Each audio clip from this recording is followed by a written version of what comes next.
Umoja wa Afrika umekuwa ukilaani na kupata jazba ya mapinduzi hayo na kuzisimamisha nchi hizo zinazotawaliwa kijeshi kushiriki vikao vya AU, jambo ambalo linazoofisha umoja huo. Badala ya AU kuweka vikwazo kwa nchi zilizopinduliwa, ilipaswa kuweka utaratibu unaoelewekwa wa kuwajibisha marais wa nchi wanachama wanaoshindwa kulinda katiba ya nchi zao na kuwajibika kwa wananchi, ikiwa ni pamoja na kuwashinikiza kuachia ngazi kabla ya kupinduliwa. Marais wa nchi za Afrika wajishughulishe na matatizo ya wananchi badala ya kukalia kupongezana.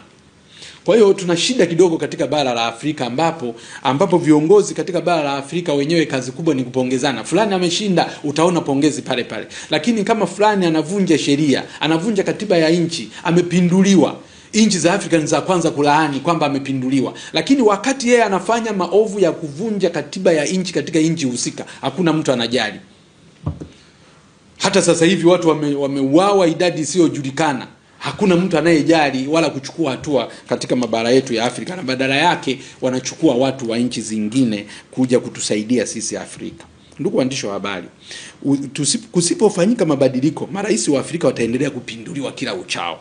This is unstoppable force of change ambayo inaongozwa na vijana wa kizazi kipya, yani Gen Z, ambao kwa sasa 15% ya nchi za Afrika zimeshapinduliwa na zinaongozwa kijeshi, huku wananchi wakifurahia utawala huo na kuishi kwa amani.